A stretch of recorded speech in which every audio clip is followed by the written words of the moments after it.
You know, what's interesting though is, as I was reflecting last night and this morning, how many of, no matter what the topic is, there's so many themes that are overlapping in every topic, which, yeah, I just made myself some notes. I think on tomorrow on day 3, and in the Facebook group, I really kind of want to come back to that.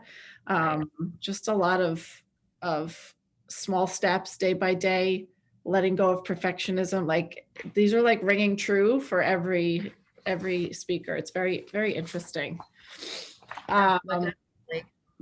Yeah. So for your official introduction, I would like to welcome Dr. Melissa Fiorito Grafman.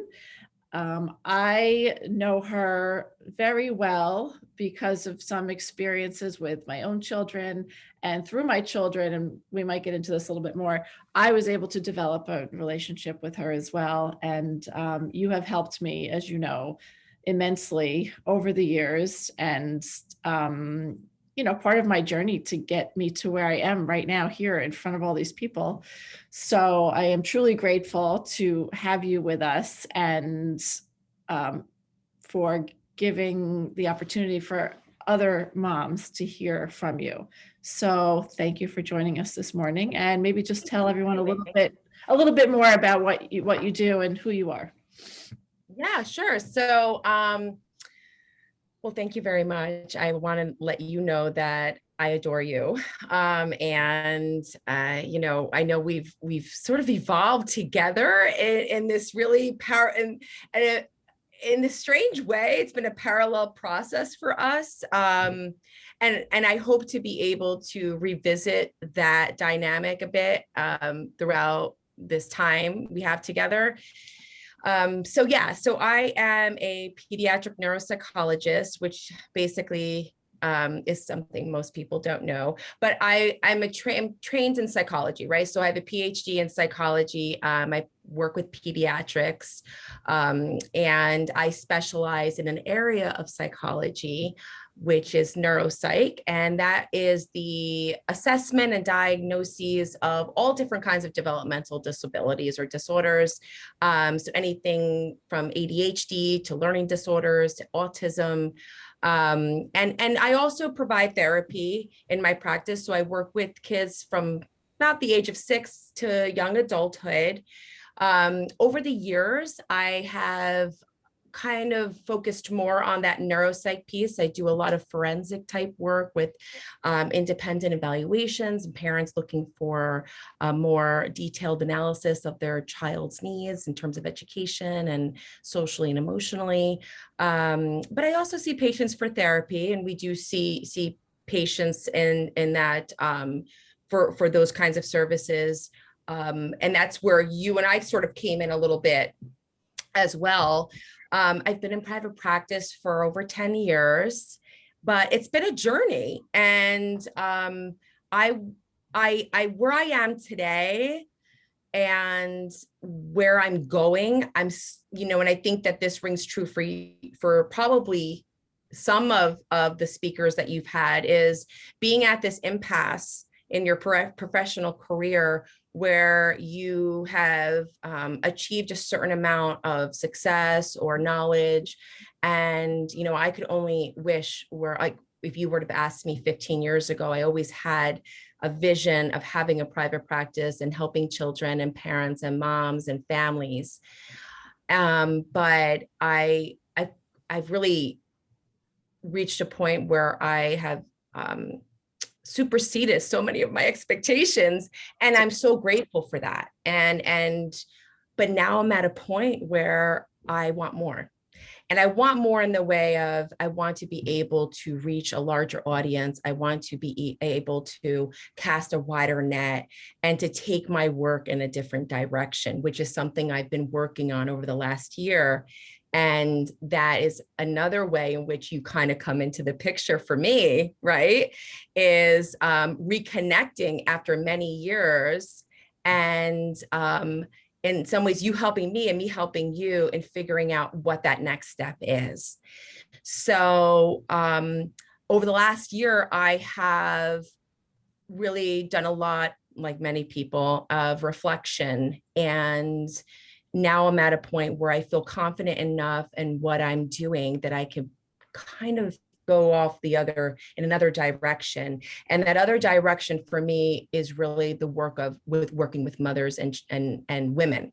And not that you have to be a mother in order for me to work with you, but my what kind of led me to this was a lot of the work I was doing with the moms, even though my client was the child. So it was almost a collection of experiences over the last, 10 years, more so over the last 5 years. And just little by little taking these mental notes of, wow, I've noticed this with this mother, or I've noticed that with this mother.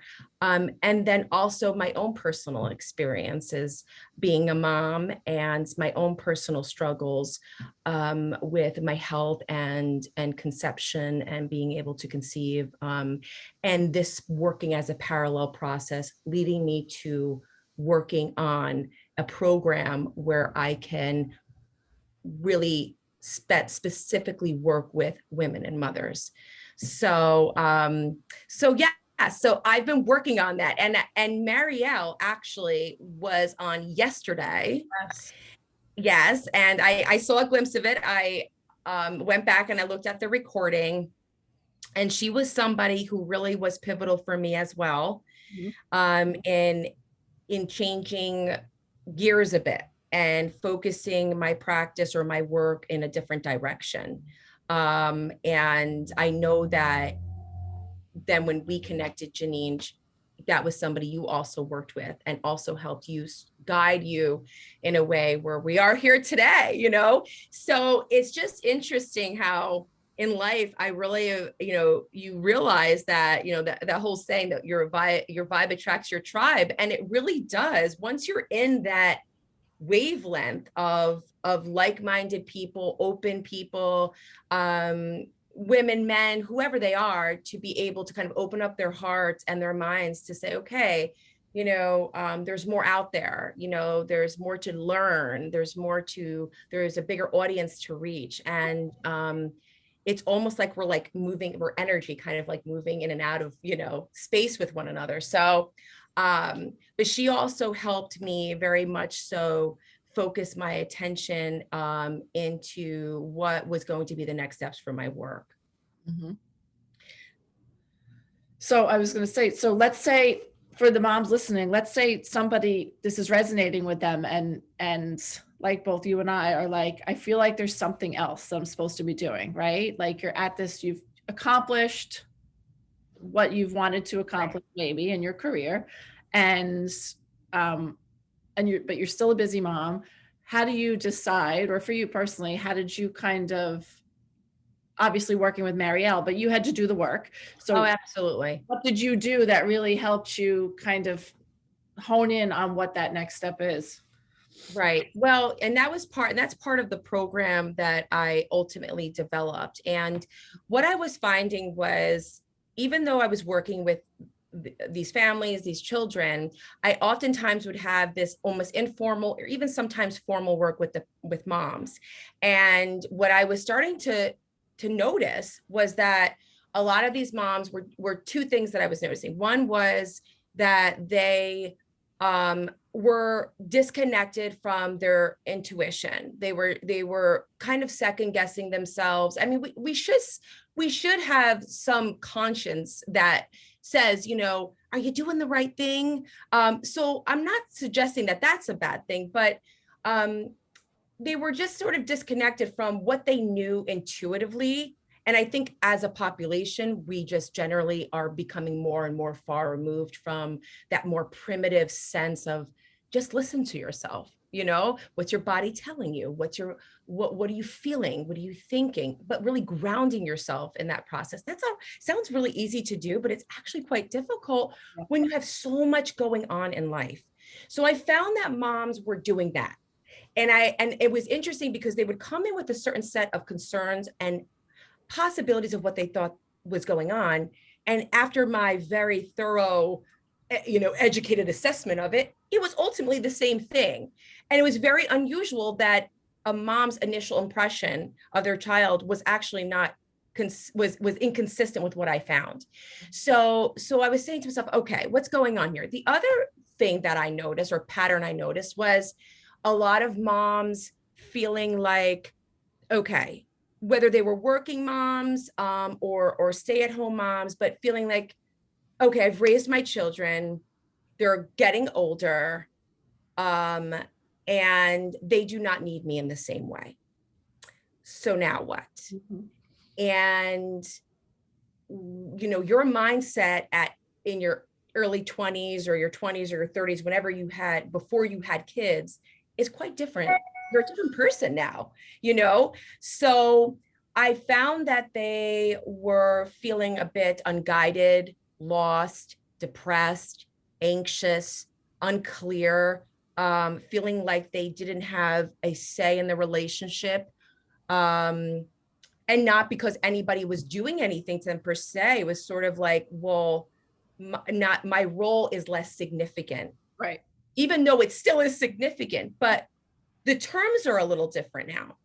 So I really try to tie in that piece of it, because if we don't have purpose, it's like, we're kind of vicariously just moving around. Yeah. And that could lead oftentimes to unhealthy patterns and unhealthy situations. So part of the program that I worked to develop was really a combination of the integrating both more traditional psychology support and theory and non-traditional. And maybe in some ways they are, non-traditional is maybe not the best way to describe it, but bringing more of that metaphysical work into it, spiritual work, psycho-spiritual work into it, visualizations, being able to help that person, guide them to what really truly is what they're looking for out of life at this point. Mhm. And this midlife mama, title you have going on here, it resonates really much. It really describes exactly what the program is, because it's not like where, it really is this moment of like that, right when your kids are a little older, but you still have so much life to live. And you're like, what do I do? So part of it is trying to find that authentic self, Mhm. and allowing that person to feel safe in a vulnerable spot, Mhm. and being able to focus inward. And how you do that, um, through the steps that I've been able to put into a program, is really just little by little being able to peel back the layers of what it is really you want. And everybody's goal is going to be different, and the program was designed so that we could be structured, but that we could adapt it to that person's individual needs. So, Janine, I know like you're somebody who is into so many different things, right? And so many ideas, and had so many interests. And it was about narrowing those things down, and how to get you to a point where you felt like, okay, I'm going to focus on this one thing. And you did it, and you did it, and now you're doing it.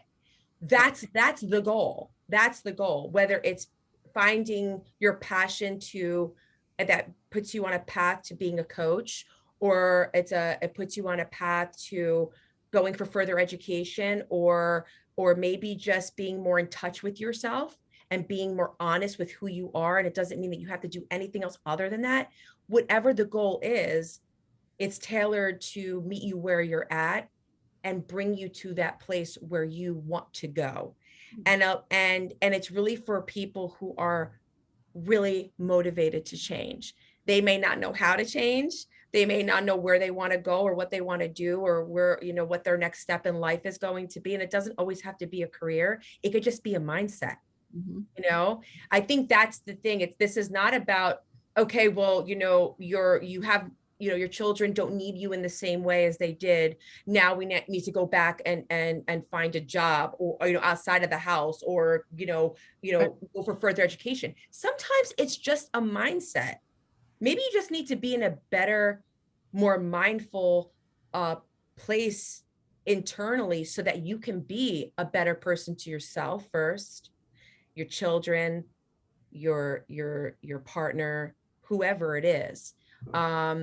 So it's a spectrum of things. And I think that finding authenticity is a really, it could be challenging. I'm still trying to work through it. I'm still trying to you know build that, grow with myself, and learn. I don't think you ever stop learning or growing. But for example, you've been on this journey, right? How's long has it been? I think I contacted you again. When was it? Like in the winter of last year? Was that around when I I think touched base with you again? it was the summer of last year. Yes. So I know where I was. I was walking down the shore, and it was one of those moments when I was talking to you, then I was like, it just felt very cosmic. Like yes. just happened to call, and I was in that, like, I need to do something else. And then you talked to me about Marielle. So yes, it was last summer. So what was interesting.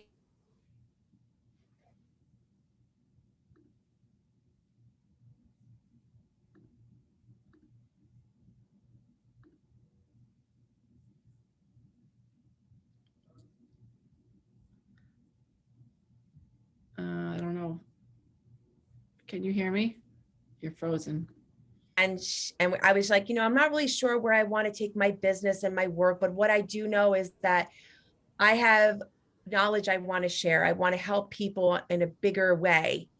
And so she's like, okay, so let's, close your eyes. And we went through this whole process. And it was interesting because part of that exercise was to visualize all the people you've helped, and series of questions she went through with me. And I have to tell you, before I did this practice, I said to myself, I wonder, like, I challenged myself, who do I think is going? I really thought it would be all the children. And when I did this exercise, the two individuals that stepped out of the line, out of all the people I visualized, was you and another woman, another mom. And it was mind-blowing to me because I really had no I mean, you hadn't been on my radar in years, Right. so you stood out to me, which prompted me to call you and say, you know what, Janine,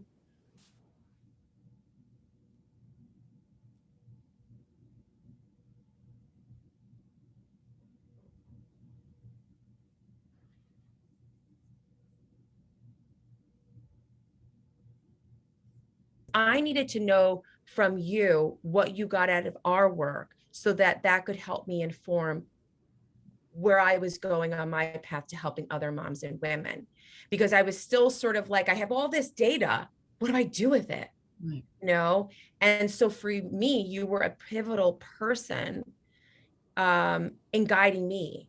And at the same time, I was that call that you needed in Oh, order to say, okay, I have a sense now of what direction I need to go on. And then you were on your way, and I can't take any credit for that other stuff. I can't take any credit. I mean, I can take a little bit of, a little bit, but yeah. So, but you informed me because, what you got out of the work, and what was it like? What was there something, some of the things that I had mentioned about the patterns I noticed with moms that I was working with, did any of that resonate with you? Was that something that you? totally.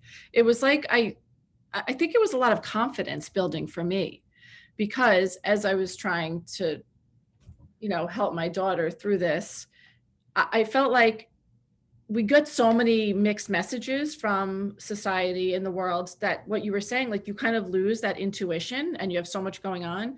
And like I had that intuition, but for some reason I was so overwhelmed, maybe with emotion, maybe, you know, just by wanting to help her, that you were so helpful in kind of bringing me back to, you know what to do.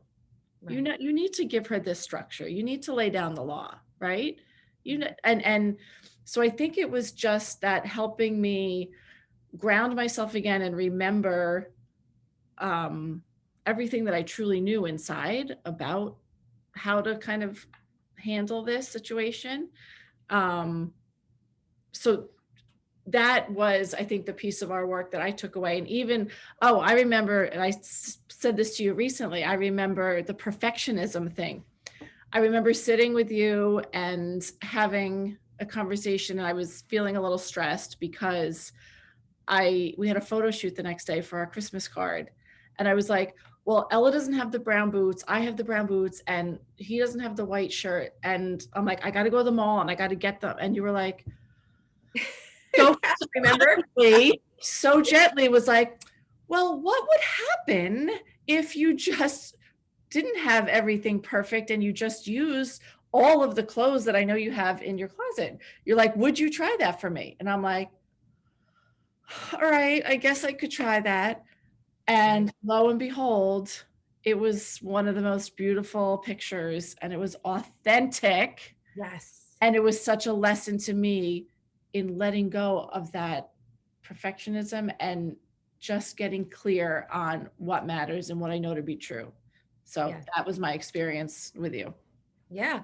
No, and that truly is, and I really feel that in order to find where what your next steps are supposed to be, is really to be honest with yourself, and that authentic mindset won't fail you. You know, there's a quote that I kind of is like the crux of the work I'm beginning to do, and that is authenticity is the daily practice of letting go of who we think we're supposed to be and embracing who we are.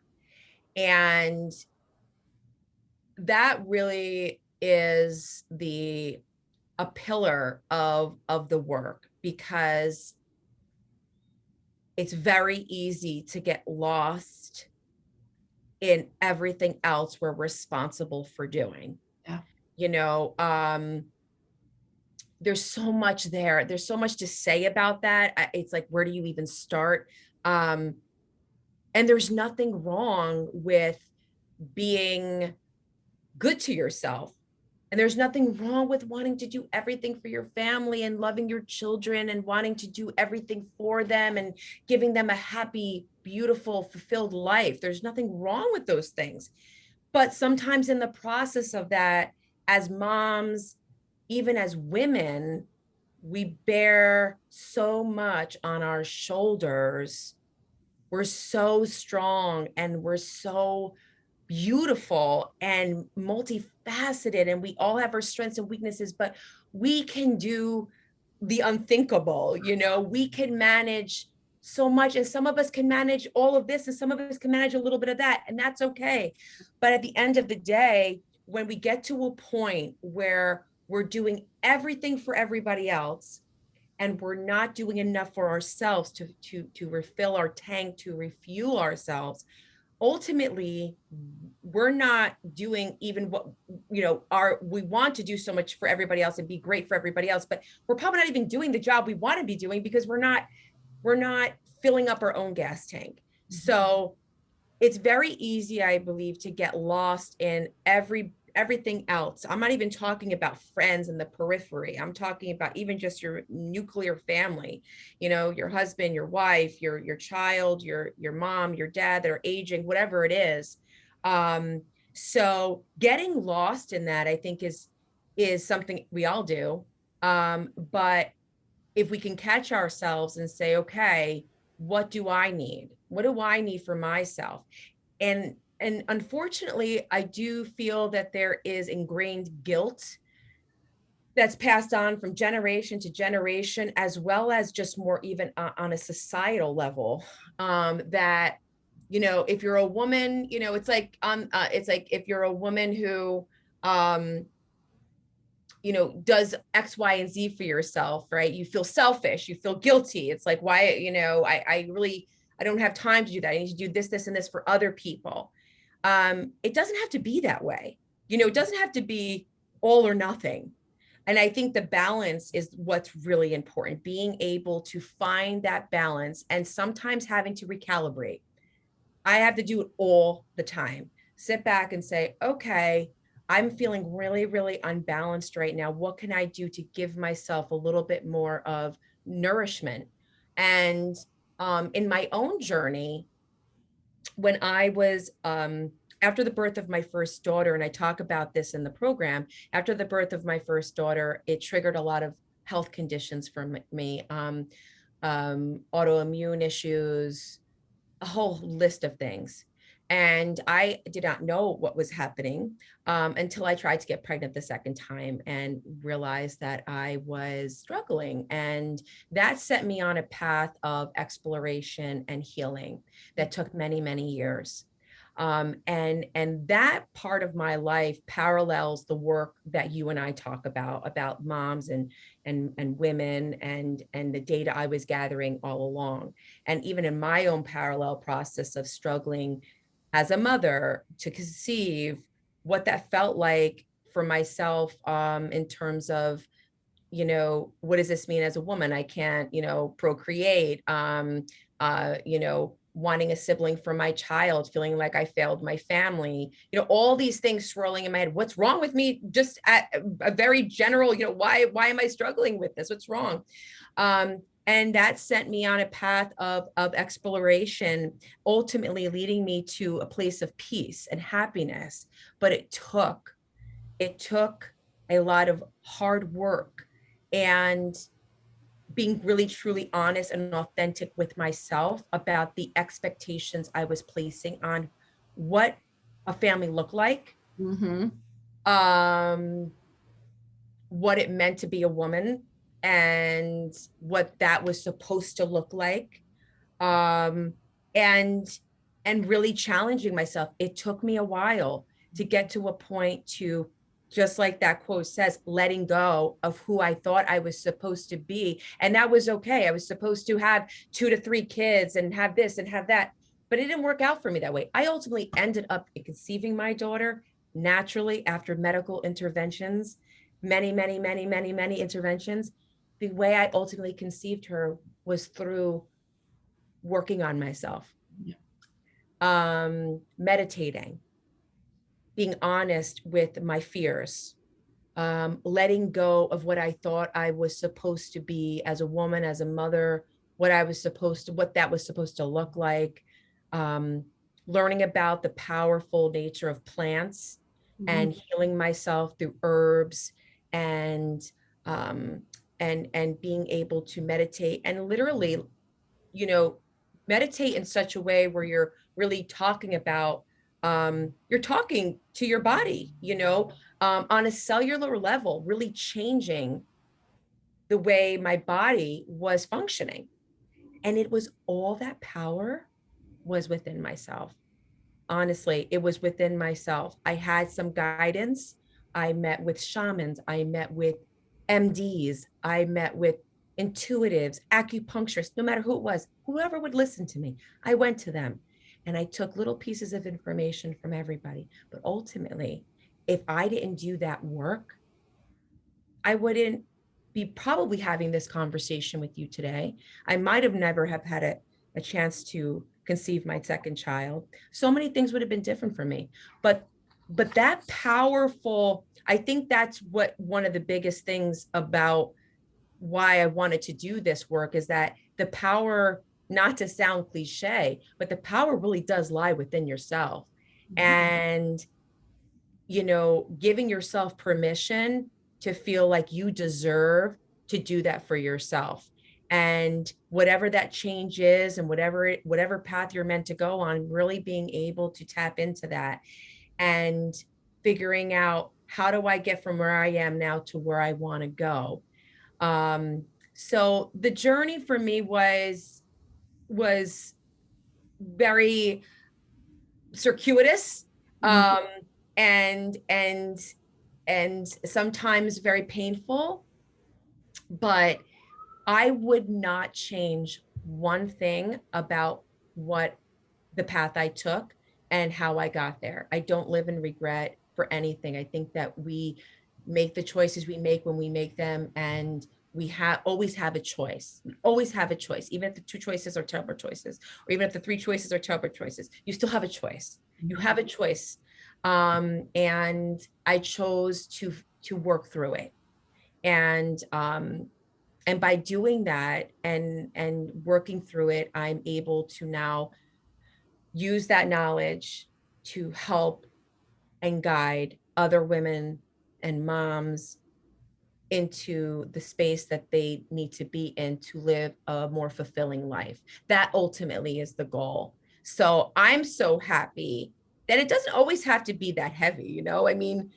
this could be like really, some stuff could be so heavy and wow, like, but sometimes it's not. Sometimes you're really balanced and happy and you feel good, but maybe you just want some tweaking, you know? That's okay too. You don't need to be, struggling so much so in order to benefit from some reflection, to benefit from work where you're really trying to hone in on what it is you want to get out of your life.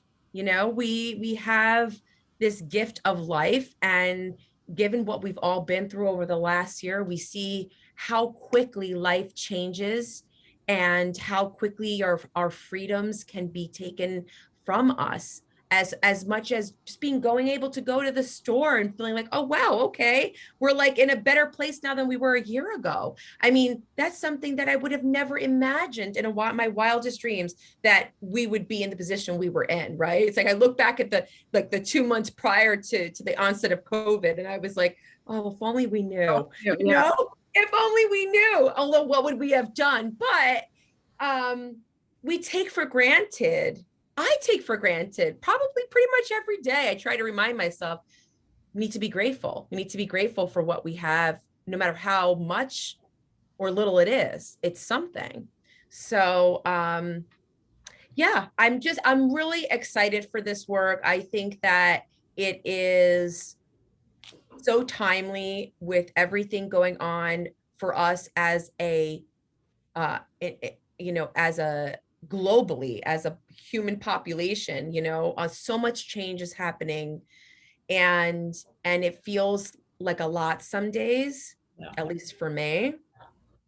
But for as much upheaval that we've been experiencing, I do feel that there is so much to learn from it. And I know that if that did not happen and I was not home for 2 months Mm. freaking out that I could not work because I just didn't know what to do without my work. I was like, oh my God, I mean, I love being home with my kids, but I needed my work, wanted my kids, I wanted my families, I wanted to keep it moving. Yeah. I would have never, well, I don't want to say I would never. It would have probably taken me a very long time to stop and doing the work that I'm now doing. I met Marielle like months before that. I was putting it off. And finally COVID hit. And I said, you know what? I have the time. I'm going to sit down, putting pen to paper. I'm reaching out to former clients. I'm going to talk to Janine. I'm going to talk to this one. I'm going to do this. So that was, I feel like, a gift that COVID gave me. And it gave me some pause. A lot of anxiety too, but it gave me some pause. I do love that's so true, that to look at that time, with all the horrible things that the pandemic has brought, we can look at the gifts that it has brought. And for you, this is a really major one, because it's helped you really hone in on what it is, and you are, and you're going to be so good at it. Can you just share with everyone what the actual name of the program is, Oh, and sure. how, and just summarize how it works in case somebody is interested? Yeah, absolutely. So It's called The Authenticated Woman. And what I found in working with therapy is that, and there's nothing wrong with wanting to be in therapy forever. I mean, some people love it and they love the experience, and that's fantastic. But what I was finding is sometimes you feel like, yeah, you got something out of it, but there's kind of no end in sight. And so I wanted to develop a program where there were it was like a package, a circumscribed amount of sessions, but very productive sessions. And it is a combination of it's like a 3-month program where there's I believe there's like 6 built-in sessions working live, right? But with each session it was designed to be able to structure in such a way where no matter what the goal is or the purpose of that person needing this experience, it could be applicable to that. But it's structured enough so that the goal is from the first session to the last session, you have gained clarity, peace of mind, whatever it is, authenticity, clarity, a sense of purpose, whatever it may be, that it will allow you to get to a point where you feel like you've come a long way in a short period of time. So it is right now I have it set up as about, I think it's a 3-month program, 6 sessions, but then there's work in between those sessions. And then there is also, work in terms of, practice work in between the live work where we would be doing. And it's really designed for somebody who wants to do the work. And I feel that, I've struggled with having to say this, but I'm going to say it. At this point, it's, I want to work with women and moms who want to work, who want to do the work, because it's could be so powerful. And I really want to use the time that I do have with people who really want to change, whatever that means. And if they're not ready, then they're not ready. So what I have done is, because I think it will intrigue a lot of people, and it sounds great, right? Right. But what I did do was I set up, a short consultation. If people want to sign up, a consultation where it's my opportunity to have a very brief meeting with that person for me to gauge where this person's in their process, and to be quite honest with them about, this is perfect for you, and I think that we're ready to go. Or, I just don't know if this is this is the right timing for you. Because this is more than just a business opportunity for me. I really feel that this is my life work, and this is my mission. Like this is part of what I was put here to do.